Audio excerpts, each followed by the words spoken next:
জাতীয় সংসদে 2020-21 অর্থবছরের প্রস্তাবিত বাজেট উপস্থাপন। আকার 5,68,000 কোটি টাকা, করমুক্ত আয়সীমা 3 লাখ টাকা।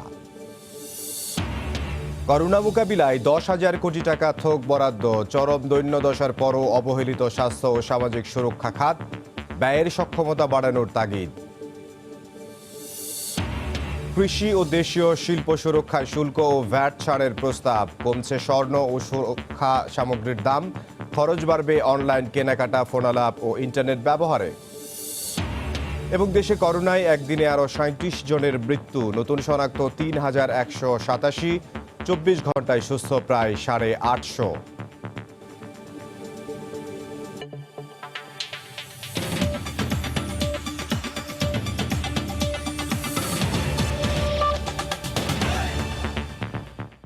সংবাদের সঙ্গে আছে আমি ইমদাদুল হক।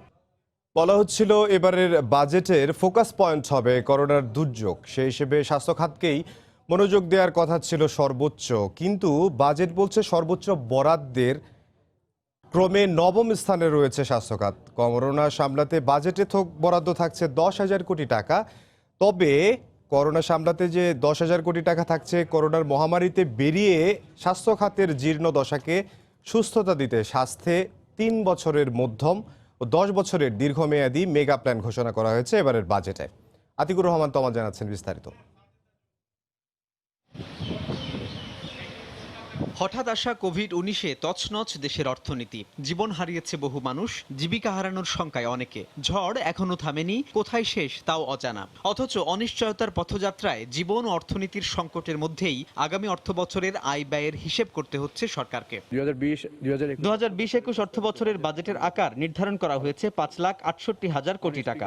পরিচালন সহ বিভিন্ন খাতে মোট বরাদ্দ রাখা হয়েছে 3,62,855 কোটি টাকা এবং বার্ষিক উন্নয়ন কর্মসূচিতে বরাদ্দ রাখা হয়েছে 2,05,145 কোটি টাকা। প্রস্তাবিত বাজেটে সবচেয়ে গুরুত্ব পেয়েছে স্বাস্থ্য, পরিবহন, যোগাযোগ, শিক্ষা, সামাজিক নিরাপত্তা খাত। কোভিডে সবচেয়ে বেহাল দশা স্বাস্থ্য খাতে চলতি অর্থবছরের প্রস্তাবিত বাজেটের চেয়ে বরাদ্দ কিছুটা বাড়িয়ে করা হয়েছে 29,246 কোটি টাকা।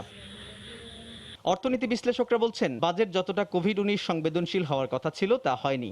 আয় ব্যয় ও বাজেট ঘাটতি, এই 3 বিষয় মিলিয়ে এবারের বাজেটকে অনেকটা গতানুগতিক ও টিকে থাকার বাজেট বলে মনে করেন তারা। আমাদের বিপুল সংখ্যক মানুষের জীবন জীবিকা টিকিয়ে রাখাটাই এখন বড় সংগ্রাম। সাধারণ মানুষের জীবন জীবিকা ঠিক রেখে অর্থনীতির হালটা যেন আমরা ধরে রেখে টিকে থাকতে পারি, সেই চেষ্টা করা। সার্বিকভাবে আমরা কিন্তু সামাজিক অবকাঠামোকে খুব বেশি গুরুত্ব দেওয়ার ব্যাপারে একটা প্রত্যাশা এবার বছর ছিল, বিশেষ করে স্বাস্থ্য খাতে, কিন্তু সেটার ক্ষেত্রে কিন্তু আমরা বড় ধরনের খুব একটা পরিবর্তন দেখতে পাইনি। তারা বলছেন, শুধু সরকারের একার প্রচেষ্টায় এই সংকট অবসান সম্ভব হবে না, আনতে হবে বেসরকারি খাতকে। এমনিতেই নানা সীমাবদ্ধতা ও দক্ষতার অভাবে বাজেট বরাদ্দের প্রায় 20% অর্থ খরচই হয় না। দুর্নীতি, দীর্ঘসূত্রিতা ও অপচয় তো নিত্যদিনের ঘটনা। এবার করোনা সংকট মোকাবেলায় গেলবারের চেয়ে খাতভিত্তিক বরাদ্দ বেড়েছে থোক বরাদ্দের পরিমাণ।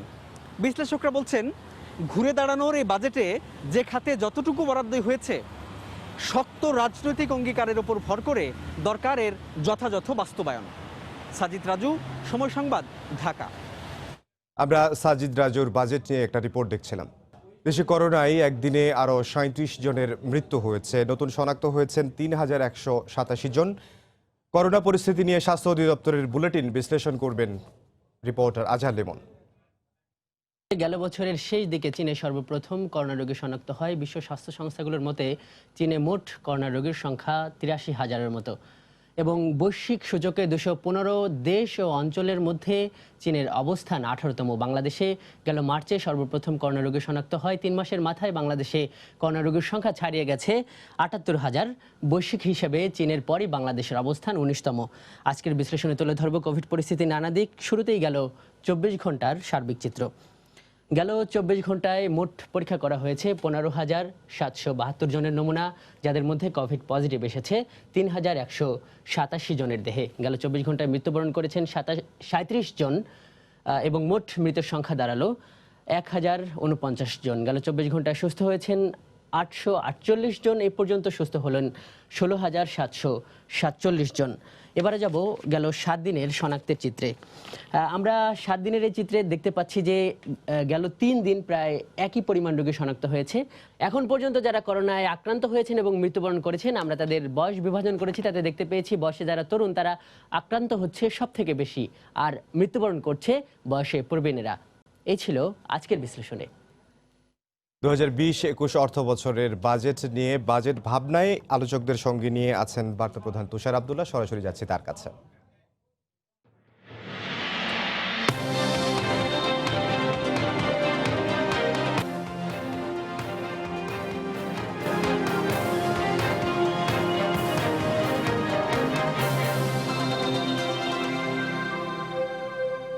বাজেট ভাবনা স্বাগত জানাচ্ছি। আমি তুষার আব্দুল্লাহ। এই মুহূর্তে আমার সঙ্গে অনলাইনে যুক্ত আছেন বাংলাদেশ দোকান মালিক সমিতির সভাপতি হেলাল উদ্দিন, আছেন কৃষি অর্থনীতিবিদ অধ্যাপক আব্দুল সাত্তার মণ্ডল, আছেন অর্থনীতি বিশ্লেষক মামুন রশিদ।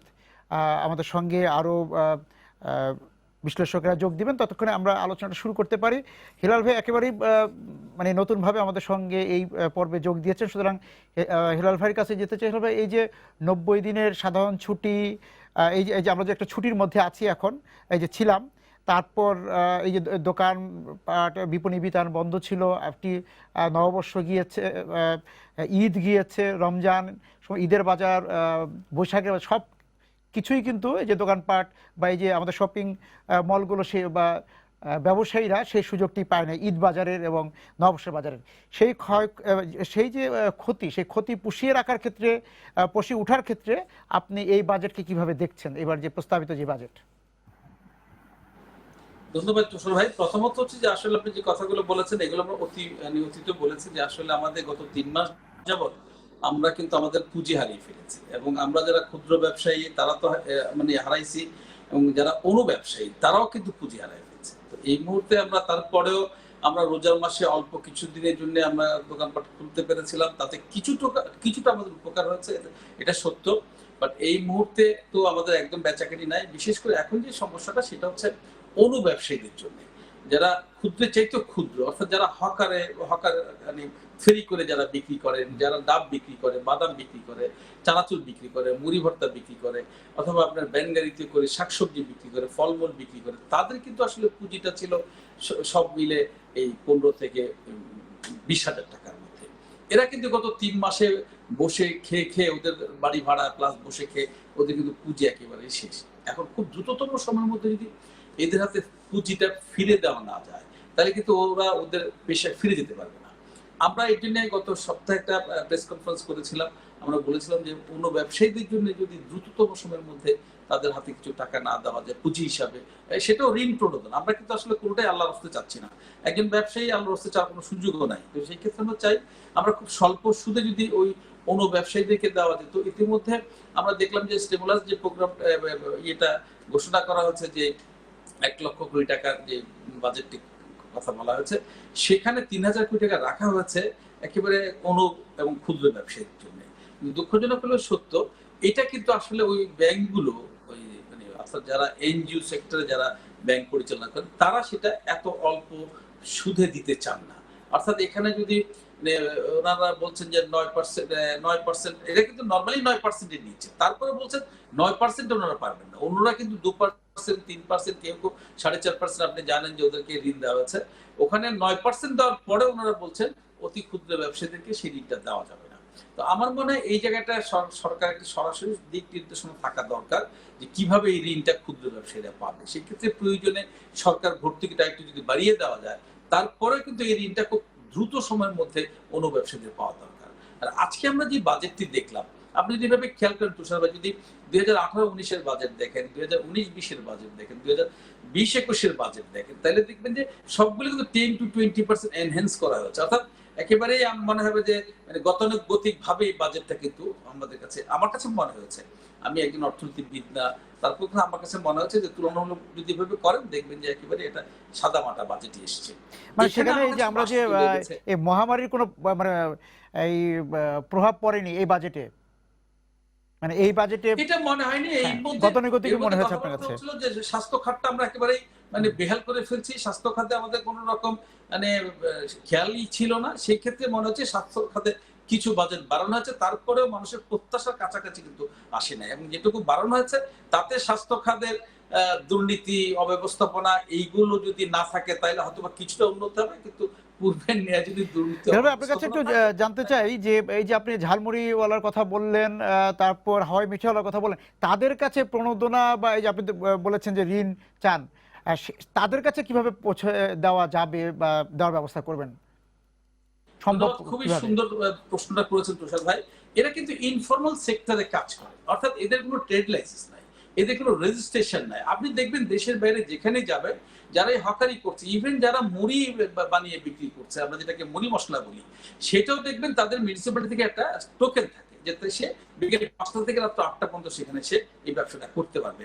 সেটাও কিন্তু আমাদের নেই। সেই কারণে আমরা চাচ্ছি যেভাবে কৃষকদেরকে মানে ব্যাংকিং পদ্ধতিতে নিয়ে আসা হচ্ছে, 10 টাকা দিয়ে 10 টাকার ব্যাংক অ্যাকাউন্ট, হ্যাঁ, ব্যাংক অ্যাকাউন্ট খোলা, একইভাবে যদি আমাদের অনু ব্যবসায়ীদেরকে এই 50 টাকাতে ব্যাংক মানে অ্যাকাউন্টটা খুলে তার মাধ্যমে যদি একেবারে ডিজিটালাইজেশনের মাধ্যমে যদি ওইভাবে তার মোবাইলের মাধ্যমে টাকাটা তাকে পাঠানো যায় পুঁজি হিসাবে, সে কিন্তু ঋণটা সে আগামী 1 বছর পরে সে 6টা কিস্তিতে দিয়ে দিবে। এবং আপনি জানেন যে বাংলাদেশে ক্ষুদ্র ঋণ কিন্তু কেউ নষ্ট করে না, ক্ষুদ্র ঋণ কিন্তু অলমোস্ট 90 to 95% এখানে কি আছেন উনি আমাকে আরো ভালো বুঝবেন যে 90 থেকে 95% কিন্তু এখানে রিকভারির বিষয়, খেলাপি নেই, এই জায়গাটা আমার কাছে জি খেলাপি নেই, মানে এই যে খেলাপি একেবারে কম, একেবারে কম।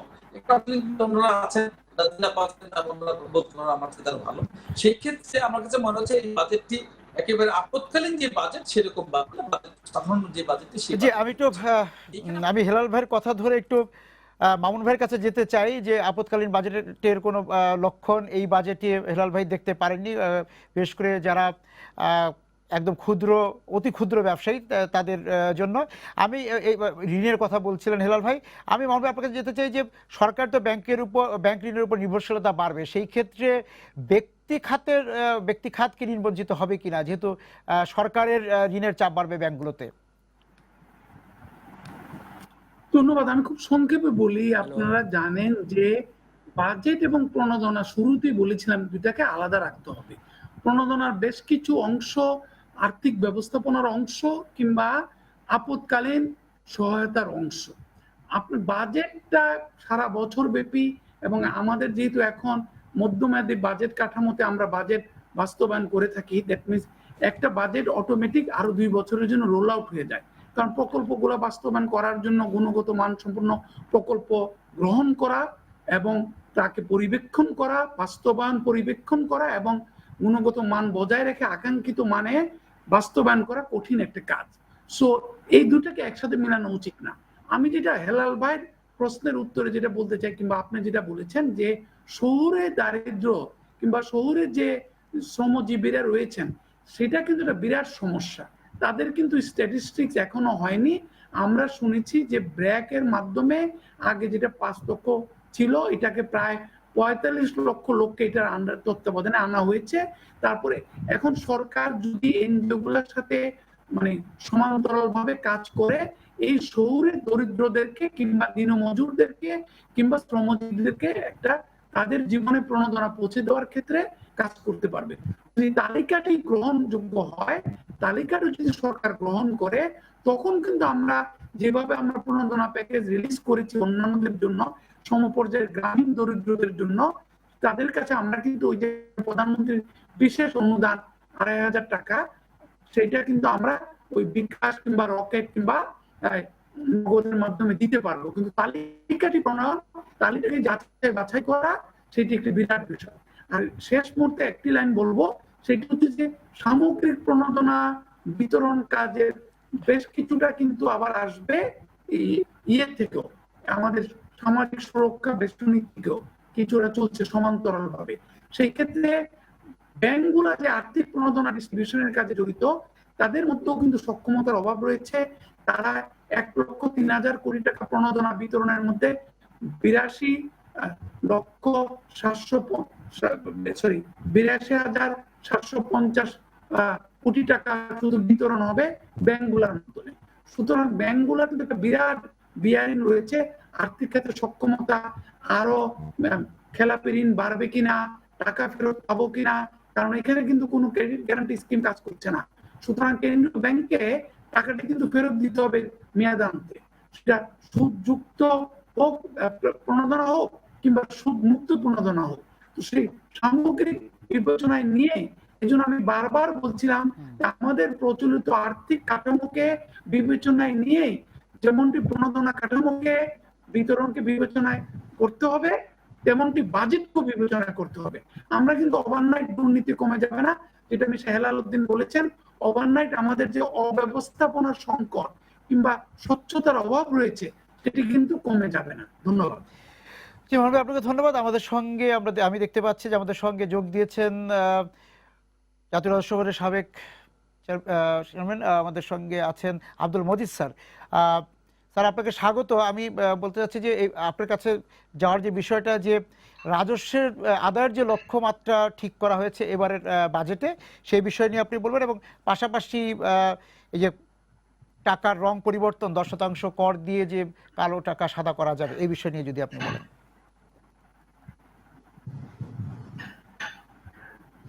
শেষের অংশটা তো শুনতে পাইনি। না, আমি বলছিলাম যে ওই যে 10%। ধন্যবাদ। শেষের অংশটা শুনতে পাইনি ভালো করে, কি প্রশ্নটা শেষে? না, আমি আপনাকে জি, আমি বলছিলাম যে ওই যে টাকার রং পরিবর্তনের যে সুযোগটা এবার করা হয়েছে 10% কর দিয়ে কালো টাকা সাদা করা, সেই বিষয়টা এবং ব্যক্তি। আচ্ছা, ধন্যবাদ। অ্যাকচুয়ালি মাত্র 10% কর দিয়ে যে টাকা, কালো টাকা, সেটা আসলে খুব সিরিয়াসলি ভাবার দরকার। আমি কেন কালো টাকা অর্থনীতিতে আনতে চাচ্ছি? কালো টাকা অর্থনীতিতে আসলেই আমার পকেট ভারী হয়ে যাবে এমন না। কথা হচ্ছে এরা করের আওতায় ছিলেন না, কর দিয়ে আসবেন। কেন? তাহলেই মুহূর্তে সরকারের লাভ হচ্ছে কর দেবেন, দিলেই তার টাকাটাও অর্থনীতিতেও আসলো। এখানে 10% শুধুমাত্র কর, এটা দিলে পর এর সাথে অনেকগুলো আইনগত বিষয় এবং নৈতিকতার বিষয় জড়িত থাকবে। কারণ যার জন্য অতীতে কিন্তু এই জাতীয় ঘোষণা দিয়ে কিন্তু কোনো কাজ হয়নি। এবং আরেকটা জিনিস খুব নিটিগিটি দেখতে হবে যে কাউকে কালো টাকা আছে সেটা আসার জন্য যদি আপনি একটা ঘোষণা দেন, সাথে সাথে আপনার একটা স্ট্রাকচারও থাকতে হবে যে এই তারিখের মধ্যে আপনি আসবেন, না আসলে আমরা ব্যবস্থায় যাওয়া হবে। এ ধরনের যদি একটা পরিস্থিতি বা পরিবেশ বা বিষয় যদি না দেওয়া হয়, তাহলে কিন্তু এই ধরনের ঘোষণায় কিন্তু আসলে কোনো কাজ হয় না। কারণ সে আমি কালো টাকা আনবে না যদি না তাকে এক হচ্ছে প্রণোদনা দিয়ে, অর্থাৎ কিছু করের হার কমিয়ে দিয়ে, বা তোমাকে কোনো প্রশ্ন করা হবে না, এই ধরনের একটা আশ্বাস। তার চাইতে বেশি হচ্ছে যে আমি এই টাইম পর্যন্ত সময় দিলাম, এরপরে যদি না আসে I will go for action. That happened in 2008। তখন কিন্তু করা হয়েছিল, এবং সেটা তো ছিল শুধুমাত্র অপ্রদর্শিত অর্থের, যেটা ডিসক্লোজ করেনি, এটা আইনগত, কিন্তু ডিসক্লোজ করেনি, সেটা তো কালো ধনটাই হচ্ছে অবৈধ, এবং সে এ করেছে। এটা প্রথম উপকার হবে যদি সে কর দিয়ে আসে, কর আসাটা। দ্বিতীয় খাতে আর যদি দেখা যাচ্ছে যে বলা হয়েছে যে আবাসন খাতে, কিংবা এখন যেটা বলা হচ্ছে যে কি বলে পুঁজিবাজারে আসলে অর্থনীতির সরাসরি লাভ কি? সেটা হচ্ছে ও তো এসে কিছু শেয়ার কিনবে, শেয়ার কিনলে হয়তো ওই কোম্পানির একটু শেয়ারের দাম বাড়লে হয়তো প্রান্তিক যারা এই শেয়ার কিনে এতদিন সর্বশান্ত হয়েছেন তাদের হয়তো কিছুটা টাকা উদ্ধার হবে। কিন্তু তারপরে কথা থাকবে, এটা যদি যথাযথভাবে লক্ষ্য রক্ষণাবেক্ষণ না হয়, যেটা অতীতে হয়েছে, যেটা ম্যানিপুলেটেড হয়ে আবার সেই টাকা তো অন্যদিকে চলে যেতে পারে। সুতরাং এখানে পদ্ধতি প্রক্রিয়ার উপরে যথেষ্ট ইয়ে করে থাকতে হবে। সেইটা থাকলে পর তাহলে এই অর্থনীতি আমি এই কিছু কর ছাড় দিয়ে কিংবা তাকে কিছু বলা হবে না, এই ধরনের যে সুযোগ দিয়ে আনাটা তাহলে যথার্থ হবে। নইলে শুধুমাত্র ঠিক আছে আগামী বছর পর্যন্ত কিংবা 2024 পর্যন্ত ইপিজেড এ করলে আপনার আর কিছু বলা হবে না, এটা দিয়ে কিন্তু অতীতেও কার্যকর হয়নি এবং এটা কার্যকর করাটা কঠিন হবে। আমি আপনার কাছে আরেকটি বিষয় জানতে চাই, কারণ আপনি খুব অল্প সময় আমাদের সঙ্গে থাকবেন জানতে পারলাম, সেই জন্য জিজ্ঞাসা করা যে রাজস্ব আদায়ের যে সক্ষমতা বা যোগ্যতা যাই বলি না কেন, সেটা রাজস্ব বিভাগের বেড়েছে কিনা আপনি যদি আগের অর্থ বছরগুলোর সঙ্গে তুলনা করেন? বেড়েছে কিন্তু খুব খুব স্লো, কারণ এর সাথে অনেকগুলো পারিপার্শ্বিক বিষয় জড়িত। একটা হচ্ছে সাধারণত আমরা কোনো সংস্কার যদি করতে চাই কোনো কিছুতেই, দুই পক্ষ থেকে কিন্তু একটা মৃদু হলেও বা ইনডাইরেক্টলি হলেও বাধা থাকে। যিনি সংস্কার করছেন এবং যার কাজের সংস্কার হচ্ছে তাদের ওই প্রথাগত সমস্ত স্বার্থ সিদ্ধিতে থাকে, সেখান থেকে যেহেতু তাকে বেরিয়ে আসতে হয়, সেই জন্য আমরা লক্ষ্য করছি এই যে ব্যবসায়ীরাও যেমন বলে আসছেন এটা নাই সেটা নাই ইত্যাদি বলেছেন, আবার সাথে যে কি বলে আমাদের ভিতর থেকেও এই ভ্যাট অনলাইন প্রকল্পের বাস্তবায়ন, সকলকে ভ্যাটের ভিতরে আনা, প্রশিক্ষণ, এমনকি সর্বশেষ এই মেশিনটি দেওয়ার ক্ষেত্রে আমরা খুব বেশি গতিশীলতা লক্ষ্য করিনি এবং এই দীর্ঘত্রিতাটাই সবচেয়ে সমস্যা। এটা সুতরাং সংস্কারের ক্ষেত্রেও সকল পক্ষকে একত্রে, আমি আবার ওই জন্যই বলছি এনফোর্সমেন্ট ইজ ভেরি ইম্পর্টেন্ট। শুধু একটা সিদ্ধান্ত নিলেই হয় না বা দিলেই হয় না, সেটা এনফোর্সমেন্ট করা হবে কিনা, যাবে কিনা, সেই বিষয়টা জবাবদিহিতার ব্যাপারটা অবশ্যই থেকে যায়। এনবিআর এর সীমাবদ্ধতা আছে লোক বলের। আমি জনাব মামুনুর রশিদের প্রতি খুব শ্রদ্ধাশীল, কেননা তিনি 2-3 দিন আগেই প্রথম আলোতে বোধহয় কি 2 দিন আগে কিভাবে বাস্তবায়ন, কিভাবে সংস্কার বাস্তবায়ন করা হবে বেশ সুন্দর একটি আর্টিকেল লিখেছেন, সেখানে দেখিয়েছেন খুব স্পষ্ট যে আমি পদ দিয়েছি কিন্তু হচ্ছে যে সেটা ওয়ার্ক করেনি, সেটা কাজ করেনি। আমি বাস্তব অভিজ্ঞতা বলতে পারি, সাল থেকে অন্তত 30টি প্রকল্প নিয়েছে, টাইটেল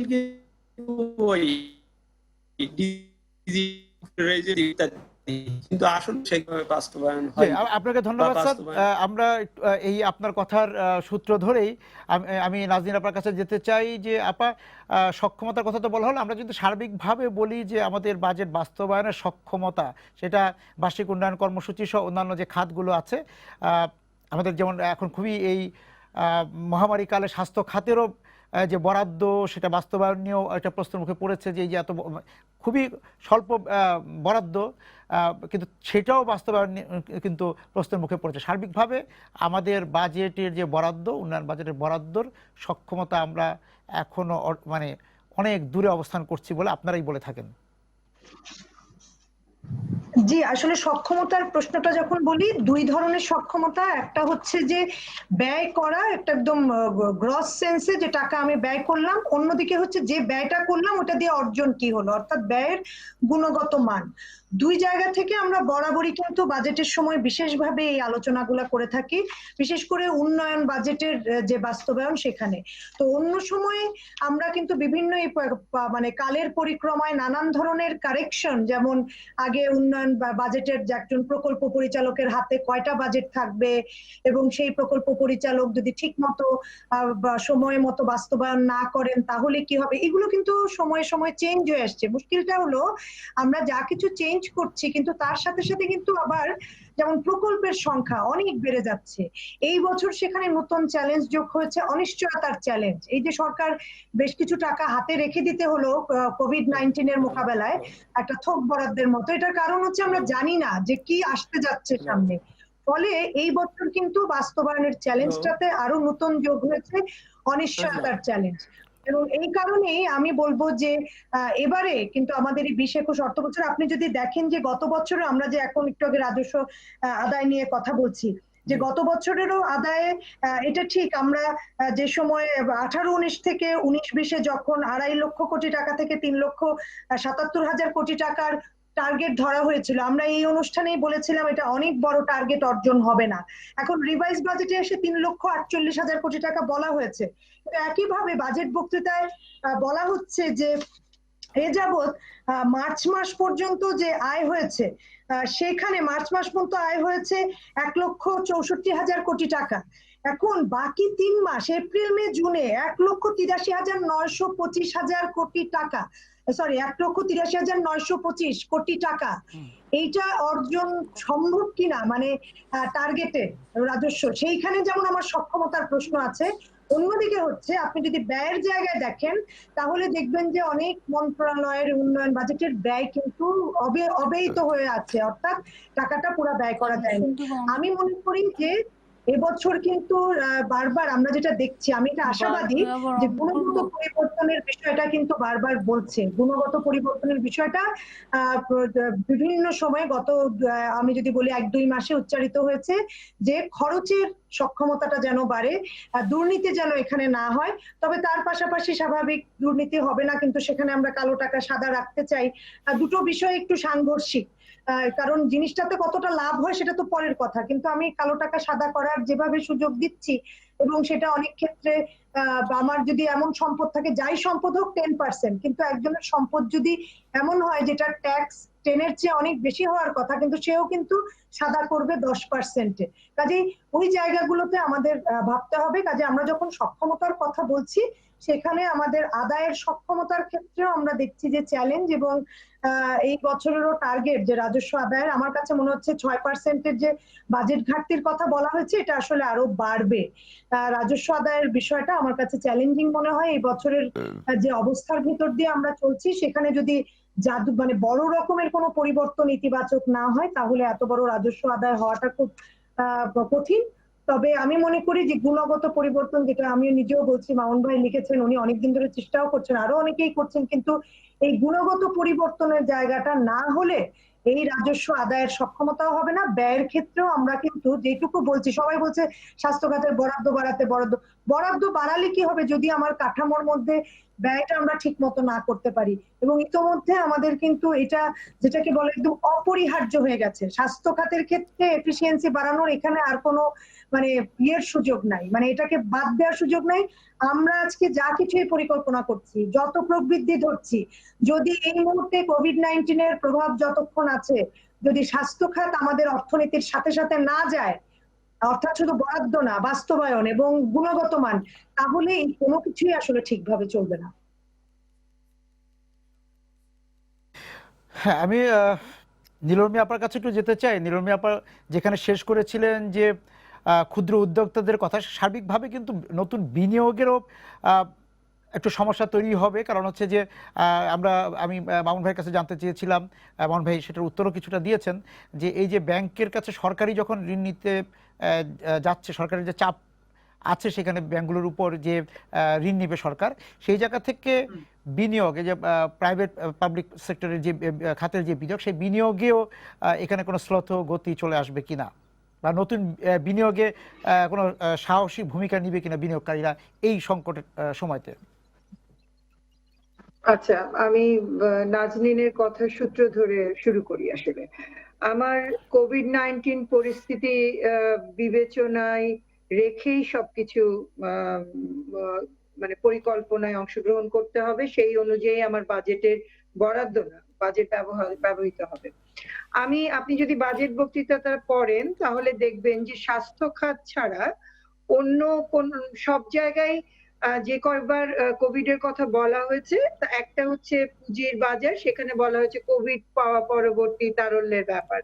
এবং আপনার বাজেট বক্তৃতা পড়লে মনে হবে না যে এটা কোভিড নিয়ে আমরা এখন যে কাজগুলো করছি, যে অনিশ্চয়তার মধ্যে আছি, তার মধ্যে একটা কিছু বাজেট দেওয়া হয়েছে, এরকমটা আপনার বাজেট বক্তৃতা পড়লে মনে হবে না। একেবারে খুবই কতগুলো জিনিস আছে। তার মধ্যেও কিছু বিনিয়োগের ব্যাপারে বলা হয়েছে, যেমন ধরেন গার্মেন্টস এর ক্ষেত্রে বিদ্যমান প্রণোদনা তো আছেই, তার সাথে 1% রপ্তানি প্রণোদনা যুক্ত করার কথা বলা হয়েছে। এটা গার্মেন্টস সবসময় প্রণোদনা পেয়ে থাকে, তারপরেও ছাঁটাই হয়, তারপরেও প্রণোদনা পেতে থাকে। আমরা কথা বলবো সামনেও, অনেকগুলা নিশ্চয়ই কথাবার্তা হবে এগুলো নিয়ে। আপনি বিনিয়োগের কথা বললেন, আমি এই সুযোগে বলে নেই যে আমাদের দেশের দক্ষিণাঞ্চলে যে ঝড়টা হয়ে আসলো, সেই ক্ষেত্রে আমি কোনো বিশেষ বরাদ্দ দেখছি না। সেখানেও তো মানুষজন বসবাস করেন, তাদেরও বিনিয়োগের প্রয়োজন আছে, সেখানেও উপকূলীয় দরিদ্র মানুষ আমফানের থাকে। কারণে দুর্যোগ ব্যবস্থাপনা এবং ত্রাণ আমাদের বরাদ্দ আসলে কমেছে। ইন অ্যাবসলিউট টার্মস আপনি যদি দেখেন, ইন অ্যাবসলিউট টার্মস বরাদ্দ কমেছে। এবং মানে আমপানের জন্য তো বিশেষ কোনো বরাদ্দ নাই। আমি বুঝি নাই যে এটা কতটুকু যুক্তিযুক্ত। আপনি যদি আরেকটা জিনিস দেখে থাকেন যে 2% ডাউন পেমেন্ট করে আমরা ঋণকে শ্রেণীবিন্যাসকৃত ঋণকে 1 বছরের গ্যারান্টি সহ মোট 10 বছরের পুনঃতফসিলীকরণের একটা সুযোগ সুবিধা দিচ্ছি, এবং এতে আমরা আশা করছি যে আমাদের বিনিয়োগে সুবিধা হবে। এই ঋণ মানে ইন্টারেস্টিং হচ্ছে, আমাদের এই ঋণ পুনঃতফসিলীকরণের তথ্যটা গত জুন মাসের 19 জুন থেকে তুলনা করা হয়েছে ডিসেম্বরের 19 পর্যন্ত। আমি ধারণা করি, এবং বলা হয়েছে যে এই প্রবণতাটা কমেছে, ব্যাড লোনের প্রবণতা। আমি ধারণা করি যে আপনি যদি মে মাস পর্যন্ত, যেটা একেবারে আপ টু ডেট থাকা উচিত ছিল বাজেট বক্তৃতায়, সেই মানে সেই লোনটা লক্ষ্য করলে দেখতে পেতাম আমরা যে আসলে আমাদের শ্রেণীকৃত এবং পুনঃতফসিলীকরণের লোন এবং বাজে লোন, এগুলোর পরিমাণ কত, এগুলো আসলে আলোচনায় আসা উচিত আমার কাছে মনে হয়।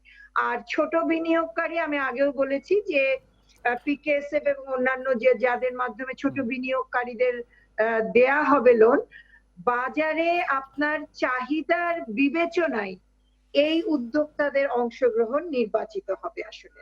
যেমন ধরেন আমার ডেয়ারি, ছোট ছোট ডেয়ারির মালিক বা উদ্যোক্তা, যে সমস্ত গরু চাষী মহিলারা রয়েছেন, তাদের জন্য আপনি যদি চিলিং সেন্টার না করেন, তাদের জন্য যদি অতি দ্রুত বিতরণ ব্যবস্থা না করেন, আপনি লোন দিয়েও আসলে তাদেরকে উৎসাহিত করতে পারবেন না যদি আপনি মানে ফরওয়ার্ড লিঙ্কেজের বিষয়গুলো এই প্রণোদনার মধ্যে নিয়ে না আসতে পারেন। ফলে এটা একটা সমন্বিত বিষয় আসলে। শুধুমাত্র ক্ষুদ্র ব্যবসায়ীদের তেমন কোনো উদ্যোগ এই বাজেটের মধ্যে এখনো পর্যন্ত চোখে পড়েনি আমার। আমাদের সঙ্গে এর মধ্যে যোগ দিয়েছেন বিশ্বব্যাংকের বাংলাদেশ অফিসের সাবেক মুখ্য অর্থনীতিবিদ জাহিদ হোসেন। আপনাকে স্বাগত। আপনাকে যে কথাটি বলতে চাই, আপনি গত কয়েকদিন যাবতই একটি বিষয়ে খুব গুরুত্ব সহকারে বলার চেষ্টা করছেন। আমি গণমাধ্যমের দেখতে পাচ্ছি যে টাকা কোথা থেকে আসবে এবং কোথায় খরচ হবে সেই বিষয়টি যেন স্পষ্ট থাকে বা গুরুত্ব পায়। প্রস্তাবিত বাজেটে আপনি কি দেখলেন এই বিষয়ে? এখানে আমি একটা মিশ্র ঝুড়ি দেখতে পাচ্ছি, কিছু সাদা, কিছু কালো এবং কিছু ধূসর। সাদার মধ্যে যেটা ভালো এবং পরিষ্কার সেটা হলো আপনার স্বাস্থ্য খাতের জন্য 10,000 কোটি টাকার কোভিড মোকাবেলা ফান্ড, একটা ফ্লেক্সিবল ফান্ড করা হয়েছে, ডেডিকেটেড ফান্ড। আমার মনে হয় এটা প্রয়োজন ছিল, যেহেতু অনিশ্চয়তা সামনে অনেক রকম। কি ধরনের কার্যক্রম নিতে হতে পারে আমরা জানি না, কিন্তু আমাদের একটা আর্থিক নমনীয় পজিশন থাকার প্রয়োজন ছিল। এবং এখানে আপনার যারা কষ্টে আছেন তাদেরকে আয়করের যে এক্সেমশন লিমিটটা বাড়ানো হয়েছে এবং আয়করের ব্যক্তির আয়করের হার প্রতিটা স্ল্যাবে কমানো হয়েছে। উপরেরটা কেন কমানো হলো এটার যুক্তিটা আমি ঠিক বুঝি নাই, কিন্তু নিচেরটা কমানোর দিকে, যেটা একেবারে 10% ছিল ওটা 5 হলো, 15 ছিল 10 হলো, এগুলো কমানোর যুক্তিটা আমি কিছুটা বুঝতে পারি। কিন্তু একেবারে যেটা আপার ইনকাম ব্র্যাকেটে ছিল ওটা কমানোর প্রয়োজন ছিল কিনা, যখন রাজস্ব আয়তে একটা বড় চ্যালেঞ্জ সামনে আছে, সেটার যুক্তিটা ঠিক পরিষ্কার হলো না। এই আবার আমি যদি মোটা দাগে কালোর দিকে যাই, সেখানে হলো আপনার রাজস্ব আদায়ের যে লক্ষ্যটা নির্ধারিত হয়েছে এটা অর্জন করা কঠিন হবে, সেটা বলাটা বোধহয় একটু কম বলা হবে। কারণ এটা অর্জন করা খুবই খুবই কঠিন, যদি অসম্ভব কথাটা আপনি ব্যবহার করতে না চান। আর সেখানে এই স্বাস্থ্য খাতের যে বরাদ্দটা, যেটা ডিভিশন, হেলথ সার্ভিসেস ডিভিশনের বরাদ্দটা, এটা কিন্তু খুব একটা বাড়েনি। আপনারা তো জানেন যে এই করোনার পরবর্তী পর্যায়ে আমরা যেটা দেখেছি যে স্বাস্থ্য সেবা শুধু কোভিড রিলেটেড কেয়ার না, কোভিড বহির্ভূত কেয়ারেও কিন্তু একটা বড় ধরনের সমস্যা দেখা দিয়েছে, একটা সংকট দেখা দিয়েছে। তো সেটা তো স্বাস্থ্য খাতে বরাদ্দের মাধ্যমে আপনাকে অ্যাড্রেস করতে হবে, সেরকম পদক্ষেপ এখানে দেখা যায়নি। কৃষিতে বরাদ্দ বাড়ানোর কথা বলা হয়েছে, কিন্তু যেটা খুব বেশি ডিসঅ্যাপয়েন্টিং মনে হয়েছে আমার কাছে সেটা হলো সামাজিক সুরক্ষা খাতে বরাদ্দ বৃদ্ধিটা অনেক বেশি প্রয়োজন ছিল। এখানে বরাদ্দ বৃদ্ধি করা হয়েছে খুবই নগণ্য। আর যেটা ধূসর, যেটা অপরিষ্কার, সেটা হলো যেখানে আপনার দুটো বিষয় খুবই অপরিষ্কার। একটা হলো সংস্কার কার্যক্রমকে আমরা কিভাবে এগিয়ে নিয়ে যাব, এবং যেসব খাতে সংস্কার খুব আর্জেন্ট সেখানে সংস্কারের ক্ষেত্রে আর্থিক খাতটা অতীতে আমরা কি করেছি এটার বিস্তারিত পুনরাবৃত্তি করা হয়েছে, কিন্তু আগামীতে আমরা কি করব বলা হয়েছে যে আমরা আইনের ক্ষেত্রে সংস্কারের কাজ করছি, কিন্তু কোন আইনটা কখন সংস্কার হবে, কাজটা কখন আমরা শেষ করব এই নিয়ে কিন্তু কোনো স্পেসিফিক দিক নির্দেশনা আমরা পাইনি। আরেকটা জায়গায় যেটা ধূসর রয়ে গেছে সেটা হলো একটা বড় ঘাটতি, যে ঘাটতিটা প্রাক্কালন করা হয়েছে সেইটা কিভাবে অর্থায়ন করা হবে, এবং আসলে যে ঘাটতিটার সম্মুখীন আমরা হব, যেহেতু রাজস্ব আদায় একটা বড় ধরনের ঘাটতি হবে, আমার হিসাবে অন্তত 1 লক্ষ কোটি টাকার মতো যদি ঘাটতি হয় আমি খুব একটা অবাক হব না। কাজে সেই পরিস্থিতিতে আমরা ঘাটতিটা কিভাবে অর্থায়ন করব এটা এখনো আমার কাছে পরিষ্কার না। কাজে সংক্ষেপে আপনার প্রশ্নের উত্তর হলো এটা। জি, আপনাকে ধন্যবাদ। আমি সাত্তার মণ্ডল স্যারের কাছে একটু যেতে চাই যে স্যার আমাদের সঙ্গে যদি থাকেন, স্যারের কাছে যাও। হ্যাঁ হ্যাঁ, সেই জায়গায় হচ্ছে যে আমরা যদি কর্মসংস্থানের ক্ষেত্রে যাই, তাই এবার কৃষিজ কর্মসংস্থান বাড়াতে হবে স্যার।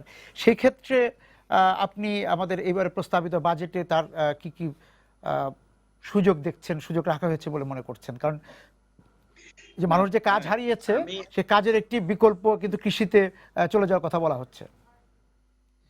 হ্যাঁ তুষার, আমি আবারও বলে নিচ্ছি যে এখন পর্যন্ত পুরো বাজেটের বরাদ্দের শ্রেণীবিন্যাসটা আমি দেখিনি।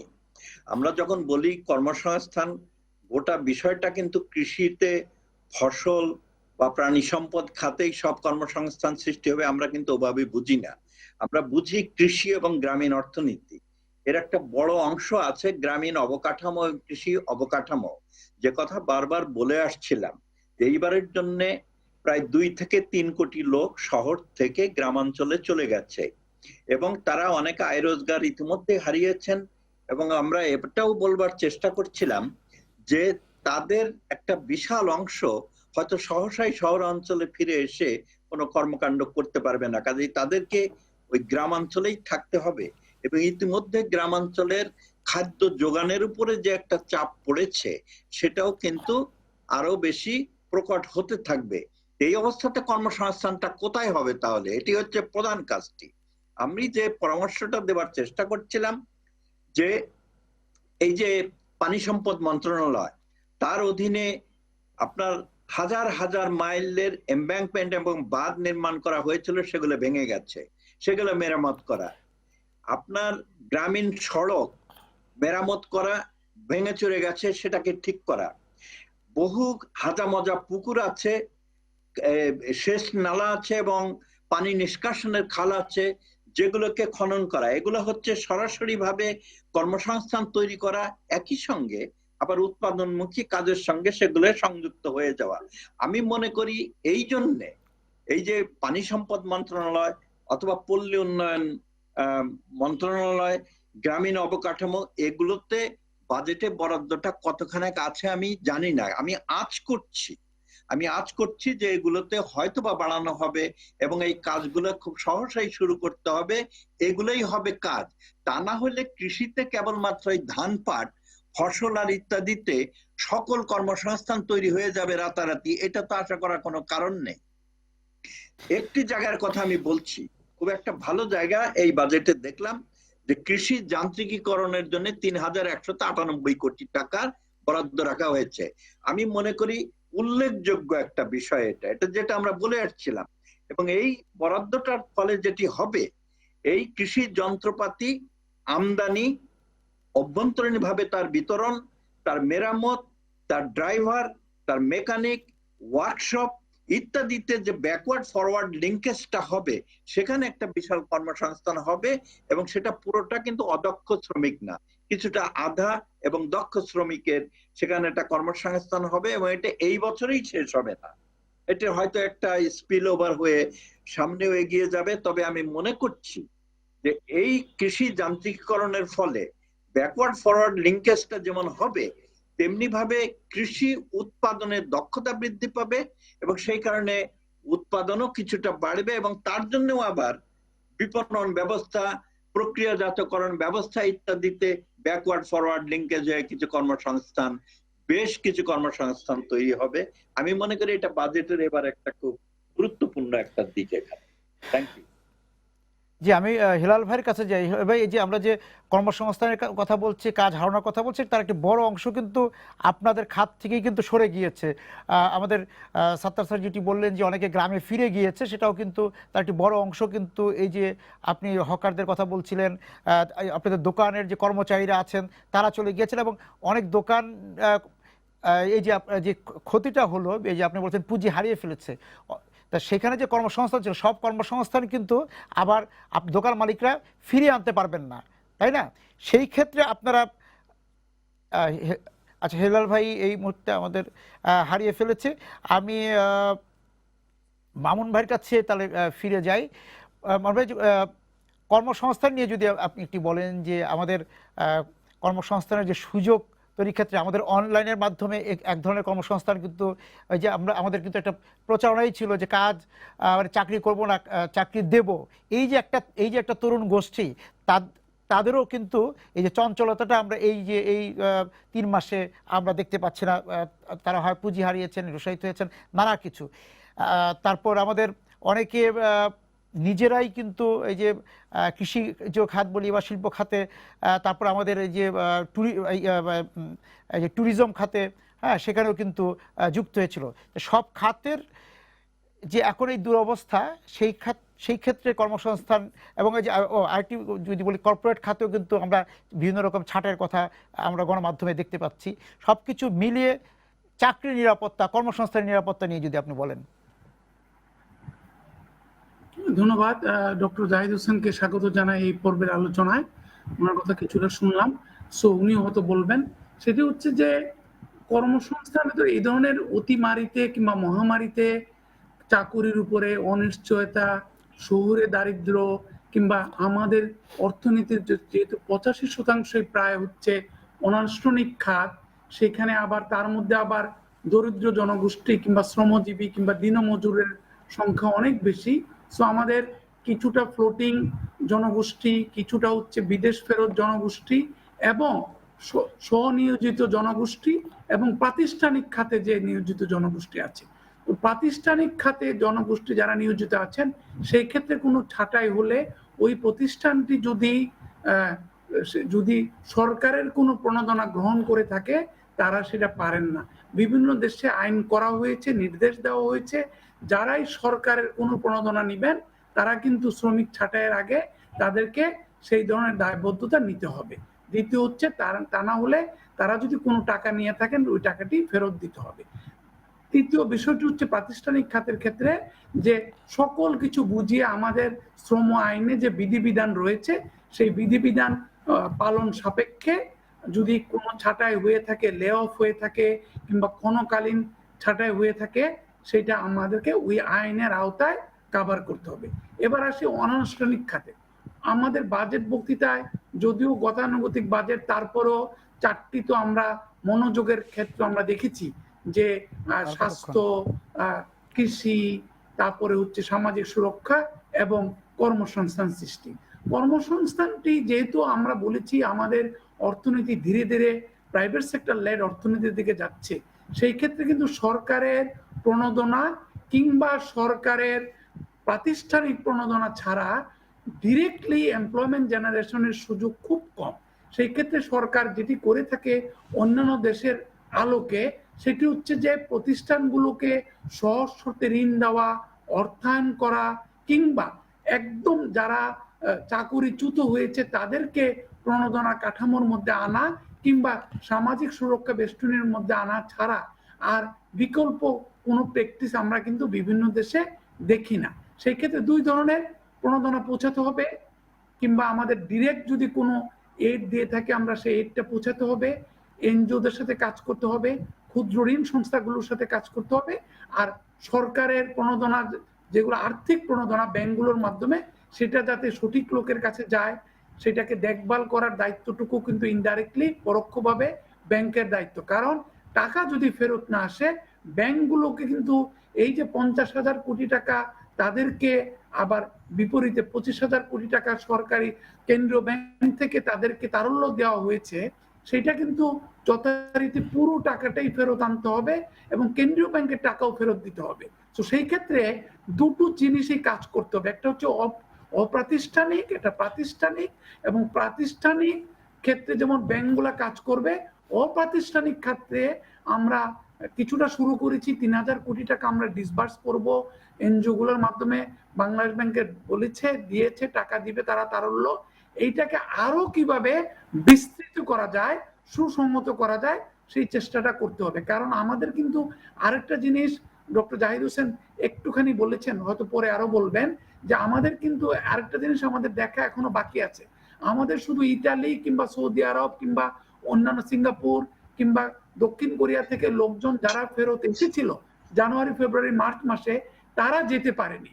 কিন্তু যখনই আবার অর্থনৈতিক কর্মকাণ্ড চালু হবে, তেলের অর্থনীতি যদি চরমভাবে ক্ষতিগ্রস্ত হয়, যেটা আমরা দেখতে পাচ্ছি, তাহলে কিন্তু মধ্যপ্রাচ্যের দেশগুলোতে অনেক বাংলাদেশি প্রবাসী শ্রমিকদের চাকরি হারানোর সম্ভাবনা রয়েছে। সেটা আমি অন্যদের উপরে ছেড়ে দিলাম আলোচনার জন্য। সেইটাও কিন্তু এই ফেরত যারা আসবে তাদেরকে কিভাবে পুনর্বাসন করব আমরা গ্রামীণ অর্থনীতিতে, আমরা কিভাবে আবার তাদেরকে স্বনিয়োজিত হতে সহায়তা করব, তারা যেহেতু বেশিরভাগই অপ্রাতিষ্ঠানিক খাতে কাজ করবেন সম্ভাবনা রয়েছে অন্তত, সেই ক্ষেত্রে ওইটাও আমাদেরকে আগে ভাগে ভাবতে হবে। সামগ্রিকভাবে কর্মসংস্থানের বিষয়টি আমাদেরকে অপ্রাতিষ্ঠানিক, প্রাতিষ্ঠানিক, সরকার, বেসরকারি খাত এবং এনজিও খাতের সমন্বয়ে আমাদেরকে এগোতে হবে। ধন্যবাদ। ধন্যবাদ মামুন ভাই। হিলাল ভাই, আপনাকে একটি প্রশ্ন করেছিলাম, তখন আপনাকে যুক্ত পাইনি। সেটা হচ্ছে যেটা মামুন ভাই এইমাত্র ওই বিষয় নিয়ে আলোচনা শেষ করলেন, যে অনানুষ্ঠানিক খাতের যে কর্মসংস্থান, সেটি তো আপনাদের ক্ষেত্রেই দোকান মালিক সমিতি বা ব্যবসায়ীদের মধ্যেই বেশি। সেই জায়গা থেকে যারা গ্রামে চলে গেল, এই যে এখানে যারা পুঁজি হারালেন, তারা তো তাদের কর্মচারীকে আবার নিয়োগ দিতে পারবেন না।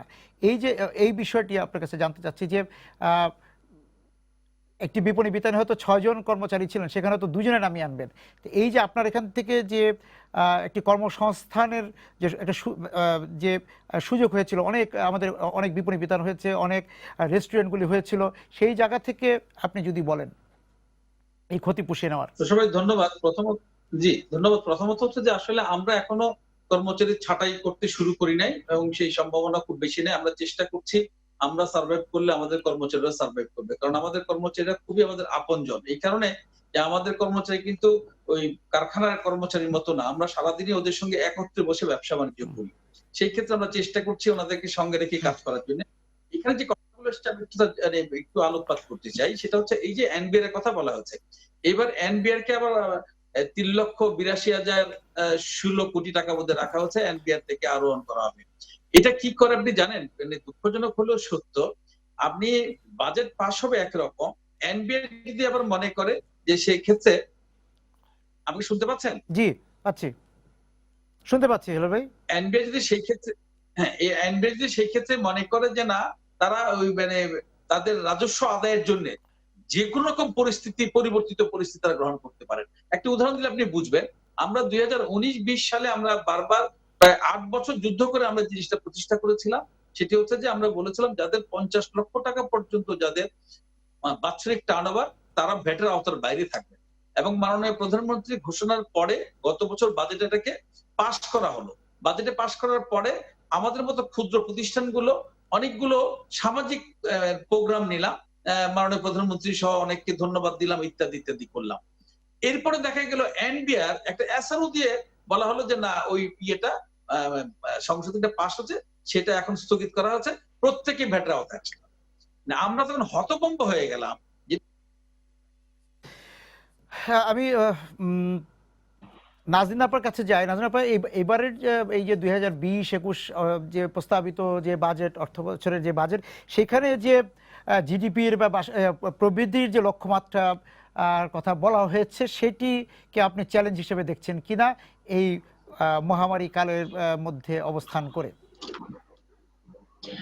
দেখুন, মহামারীকালের মধ্যে অবস্থান করে অবশ্যই এটা চ্যালেঞ্জ, কারণ এই সময়ে আমরা কৃষি, শিল্প, বাণিজ্য, এই বাজেট বক্তৃতাতেও কিন্তু পুরোটাতেই সেই আশঙ্কা যে কত ধরনের সমস্যার মধ্যে আমরা পড়েছি সেগুলো বলা হচ্ছে। তো জিডিপির উৎসগুলা কোথায়? জিডিপির উৎস তো এই খাতওয়ারি উৎপাদন। আমার যদি বলি যে আমার এখানে এই উৎপাদনগুলোর দিকে যদি আমি তাকাই, তাহলে তো আমার যে অবস্থাটা দাঁড়াচ্ছে তাতে জিডিপির এই প্রবৃদ্ধির লক্ষ্যমাত্রা আমার কাছে মনে হয়েছে এটা অনেক একটা বড় লক্ষ্যমাত্রা।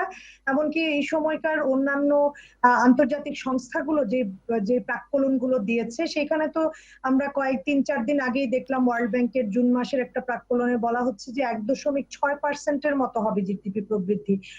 তো এত এখন 1.6% হবে কিনা, না 2, 3, 4 হবে, সেটা বড় কথা না। তবে 8.2টা আমার কাছে মনে হয় যে এটা একটা বড় টার্গেট, গিভেন এই মুহূর্তে আমরা যে অবস্থার ভিতর দিয়ে চলছি। এখন কোভিড-19 এর প্রভাব যদি আগামী 2 মাসে চলে যায়, ধরেন মিরাকল হ্যাপেন্স স্টিল, এরকম যদি হয়, তাহলে হয়তো আমরা ভাবতে পারি যে সেটাকে আরেকটু কাছে নিব, কিন্তু এটাকে 8.2 ভাগে নিয়ে যাবে কি করে এটা আমি বুঝতে পারছি না। অন্যদিকে যেটা বলছিলাম যে রাজস্ব আদায়ের যে টার্গেট, সেইখানেও কিন্তু এই পুরো অর্থনৈতিক কর্মকাণ্ড যেভাবে চলছে তাতে এই টার্গেট ফুলফিলেও কিন্তু প্রভাব পড়বে। একটু আগে ডক্টর জাহিদ হোসেন বলছিলেন সামাজিক নিরাপত্তা কর্মসূচি বা আমাদের সামাজিক সুরক্ষা, যেখানে আমরা আশা করেছিলাম, আমি আবারও একটু তাকিয়ে দেখলাম বাজেট বক্তৃতার মধ্যে যে এখানে বয়স্ক ভাতা এবং কয়েকটি ভাতার আওতা বাড়ানোর কথা বলা হয়েছে, আর নতুন পরিবার যেগুলোকে যেখানে নগদ সহায়তা যাবে সেই বিষয়টির কথা বলা হয়েছে। তবে এই জায়গায় কিন্তু আসলে সবচেয়ে জরুরি যেটা আশা করেছিলাম একটা দিক নির্দেশনা থাকবে, সেটা হচ্ছে নতুন যারা দরিদ্র হয়ে যাচ্ছে, মানে যারা এত সময় সামাজিক সুরক্ষা কর্মসূচির আওতা থাকে তারা না, অনেক নিম্ন মধ্যবিত্ত, তাদের জন্য ওই যে 52 লক্ষ পরিবারকে 2,500 করে 3 মাস, সেটা ছাড়া বাকি কিভাবে কতটা করা হবে ওই ধরনের একটা দিক নির্দেশনা থাকলে ভালো হতো। এখানে বলা হয়েছে যে প্রোগ্রামগুলো চলবে। কাজেই আমি যেটা মনে করি যে এই যে বাজেটে যেই ধরনের দিক নির্দেশ, মানে যেই চ্যালেঞ্জ মোকাবেলার যে বাজেট আমরা বলি, যেটা দিয়ে আপনি এখন প্রবৃদ্ধির কথা বলছেন, সেটা থেকেও আমরা কিন্তু সবাই বলছিলাম যে এই মুহূর্তে প্রবৃদ্ধির চেয়েও গুরুত্বপূর্ণ, মানে প্রবৃদ্ধিটা যা হবার এটা তো কার্যক্রম যদি বাড়ে তাহলে তো প্রবৃদ্ধিতে সেটা সংযুক্ত হবেই, কিন্তু আমার লক্ষ্যটা এই মুহূর্তে জীবনকে বাঁচিয়ে রাখা, সাধারণ মানুষ, গরিব মানুষ, এবং বিশেষ করে আমরা যারা নতুন দরিদ্র হচ্ছি, আমরা যারা নতুন করে বিপদে পড়ছি, সেই মানুষগুলাকে কি করে টিকিয়ে রাখা যায়। তাদের মধ্যে অনেকে কিন্তু, যেটা হেলাল ভাই বলছিলেন, এই ক্ষুদ্র উদ্যোক্তারাও কিন্তু এর মধ্যে আছেন যার পুঁজি খুব সামান্য, নতুন ভাবে দরিদ্র হচ্ছেন। এইদেরকে টিকিয়ে না রাখলে আমার কিন্তু ওই জিডিপি প্রবৃদ্ধির লক্ষ্যমাত্রা করে লাভ নাই। কাজে এই জায়গাতে পাশাপাশি যাওয়ার ক্ষেত্রে সামাজিক সুরক্ষা কর্মসূচি, কর্মসংস্থান সৃষ্টি, এই জায়গাতে আরো কিছু দিক নির্দেশনা থাকা দরকার ছিল। আমি একটু শুধু ছোট্ট করে বলি যে আমাদের এই বাজেট বক্তৃতায় বারবার বলা হচ্ছে অনলাইন ভিত্তিক সবকিছু, অনলাইন ভিত্তিক স্বচ্ছতা, ল্যান্ড রেজিস্ট্রেশন সব অনলাইন, কিন্তু অনলাইনকে সস্তা করার ব্যাপারে, অর্থাৎ সাধারণ মানুষের নাগালে যেন অনলাইনের সুবিধা আসে, সেটা কিন্তু দেখি নাই। বরং বলা হয়েছে এখানে সিম ভিত্তিক, মোবাইলের সিম ব্যবহার করে আমরা যদি কোনো সুযোগ সুবিধা নেই, সেটার উপরে 5%-এর জায়গায় 15% আমি এই বিষয়টা নিয়ে যে টিকে থাকা, টেকসই, এই যে জীবন বাঁচানো, সবকিছু মিলিয়েই যে প্রবৃদ্ধির যে লক্ষ্যমাত্রা তে যেতে হবে, যে প্রবৃদ্ধির যে মহাসড়ক যদি আমরা বলি, উন্নয়নের মহাসড়কে আমরা একটু থমকে গিয়েছিলাম, এখন এই প্রবৃদ্ধির মহাসড়কের কথা যদি বলি, এই বিষয়ে আমি জাহিদ হোসেন স্যারের বক্তব্য শুনতে যাচ্ছি। আমি শুধু এই প্রবৃদ্ধির মহাসড়কের ওঠার আগে আমাদের বাইলেন গুলো, ভিতরের রাস্তাগুলো ঠিক করে সেখানে যাতে আমরা যেতে পারি সেটা তো নিশ্চিত করতে হবে। এবং সেখানে আমার কাছে যেটা একেবারে পরিষ্কার মনে হয় যে আমরা এই সংকটে থাকার পেছনের মানে গোড়ার কারণটা তো হলো ভাইরাসটাকে যদি আমরা নিয়ন্ত্রণে আনতে না পারি, যেইভাবে সংক্রমণের হার বাড়ছে, এইটা যদি চলতেই থাকে তাহলে প্রবৃদ্ধির কথা ভুলে যান। তখন উল্টা আপনাকে ভাবতে হবে যে আমরা প্রবৃদ্ধির যে পতনটা সেটা কিভাবে ঠেকাতে পারি। কাজে এই মুহূর্তে আমার কাছে বাজেটে যেটা সবচেয়ে বড় চ্যালেঞ্জ মনে হয় সেটা প্রবৃদ্ধি ঠিক না, সেটা হচ্ছে কিভাবে যারা প্রবৃদ্ধিতে সম্পৃক্ত সেই প্রতিষ্ঠানগুলোকে আমরা কিভাবে টিকিয়ে রাখতে পারি। প্রবৃদ্ধিতে যারা সরাসরি অবদান রাখেন সেই শ্রমিকগুলা এই ফর্মাল সেক্টরে এবং ইনফর্মাল সেক্টরে তারা যে জীবিকার সংকটে আছেন, অনেকেই ক্ষুধার সংকটে আছেন, তাদের পাশে আমরা কিভাবে দাঁড়াতে পারি, যাতে যখন স্বাস্থ্য খাতটা অর্থনীতিকে ঘুরে দাঁড়ানোর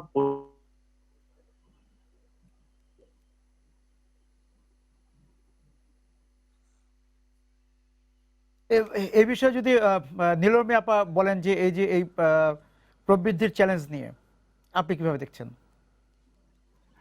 আমার কিন্তু একটু চলে যেতে হবে, আমি একটু ক্ষমা চেয়ে নিচ্ছি। জি নীলরমী আপা। আমাকে যদি বলতে বলেন যে এবারের বাজেটের বাস্তবতা, আপনি যদি বরাদ্দকে একটা সূচক ধরেন যে আমার ইন্টেন্ট কি এবছরের বাজেটে, তাহলে ইন্টারেস্টিং হচ্ছে আমি বলছি অনলাইনের সেবা বাড়ানোর কথা, অনলাইন ভিত্তিক সবকিছু করা। আমি কিন্তু ministry of information and communication টেকনোলজির বাজেট বরাদ্দ কমিয়ে দিয়েছি। আমি বলছি গ্রামীণ অর্থনীতিকে চাঙ্গা করতে হবে, গ্রামীণ দারিদ্র দূর করতে হবে। আমি রুরাল ডেভেলপমেন্ট এন্ড কোঅপারেটিভ ডিভিশনের বাজেট বরাদ্দ কমিয়েছি। এগুলো আমি জানি না যে আমাদের যে কথাবার্তাগুলো বলছি বা যে ইন্টেন্ট গুলো এই পর্যন্ত বিভিন্নভাবে দেখা গেছে, তার সাথে এই অ্যালোকেশন গুলো। আমাদের হাতে সময় ফুরিয়ে গেল, আমাদের সময় নেই। আপনাকে অনেক ধন্যবাদ। আমরা বাজেট ভাবনা আজকে এখানেই শেষ করছি। এখনকার আমার সঙ্গে এই এতক্ষণ যারা যুক্ত ছিলেন, মামুনুর রশিদ, শর্মিন্দু, নীলরমী, জাহিদ হোসেন, আব্দুল সাত্তার মন্ডল, হেলাল উদ্দিন এবং নাজিন আহমেদ, আপনাদের সবাইকে ধন্যবাদ জানিয়ে শেষ করছি আজকে বাজেট ভাবনা।